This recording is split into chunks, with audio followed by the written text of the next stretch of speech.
Hi, Jim from Colton RV again. What we're going to do today is, if you've owned a Tiffin motorhome in the past and you've had the Magnum inverter, you know with the old control panel that was really difficult to deal with. Tiffins streamlined things, and they've moved that panel to now where it's in here in the Spider controls. And we're going to show you how to change the settings, the same as what you were doing in the old panel.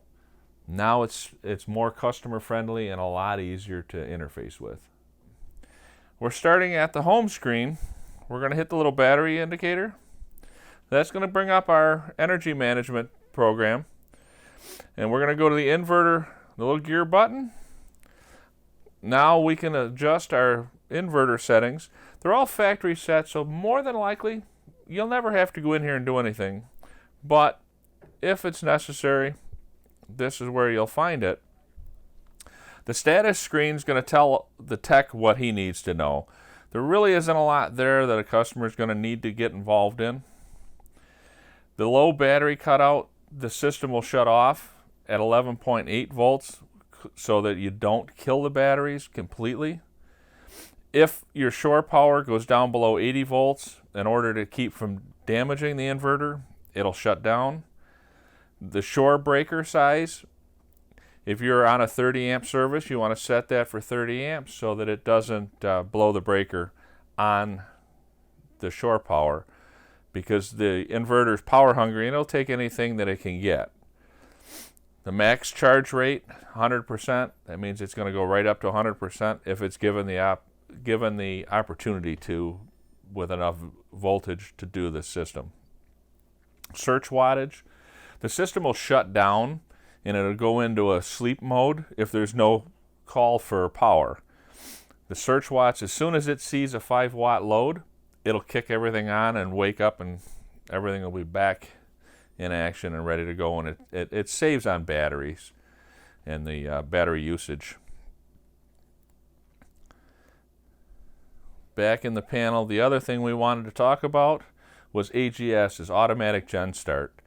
That way, in the settings, if your batteries get below 12.2, the inverter is going to turn on the generator so that the generator can charge the batteries and prevent you from coming back to your coach after a long day and have no power.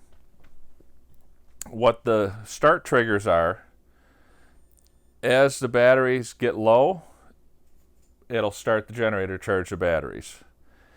If you want to leave your animals, a lot of people are dog lovers, a lot of people are cat lovers. They leave their animals in the coach.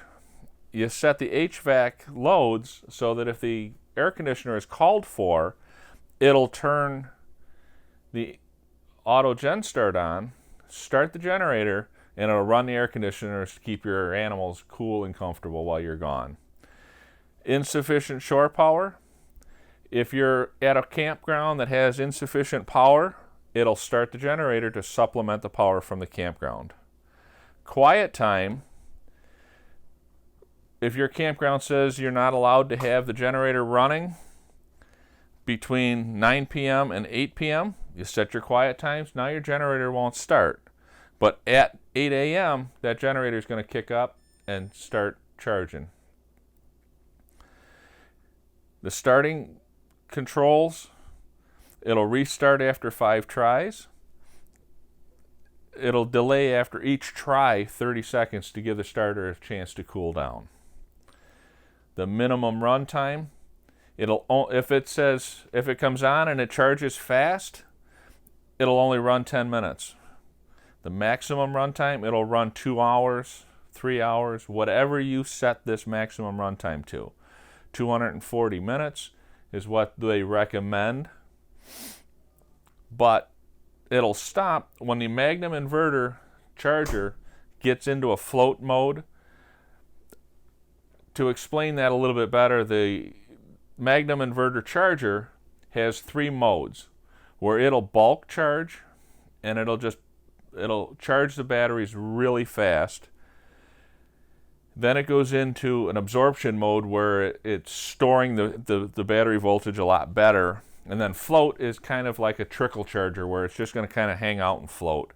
Once the inverter decides it's going to go in to float mode, the generator will shut down after 10 minutes. At that point, it shuts down, waits for the battery voltage to go down, the HVAC loads to kick in, something to trigger it to start back up, and then it'll reset the cycle. Then you're going to finish. And just pretty much to sum things up, it's a very simple, it looks daunting, it really looks like something that's going to be confusing, but as you can see, I went through. Now you hit the AGS, you got to go and turn the ignition switch on and back off again to tell it that, hey, I really do want to turn this on, and I'm not in an enclosed building where I could kill somebody. So they make you think about what you're doing. When we go back over to the inverter side, the inverter has to be enabled in order for it to run while you're going down the road, or it can be turned off so it doesn't kill your batteries. Really, don't be afraid of this. Again, touch the buttons, change the settings, because you're not going to do anything that we as technicians can't undo. And again, it's Jim from Colton RV, and thanks for watching.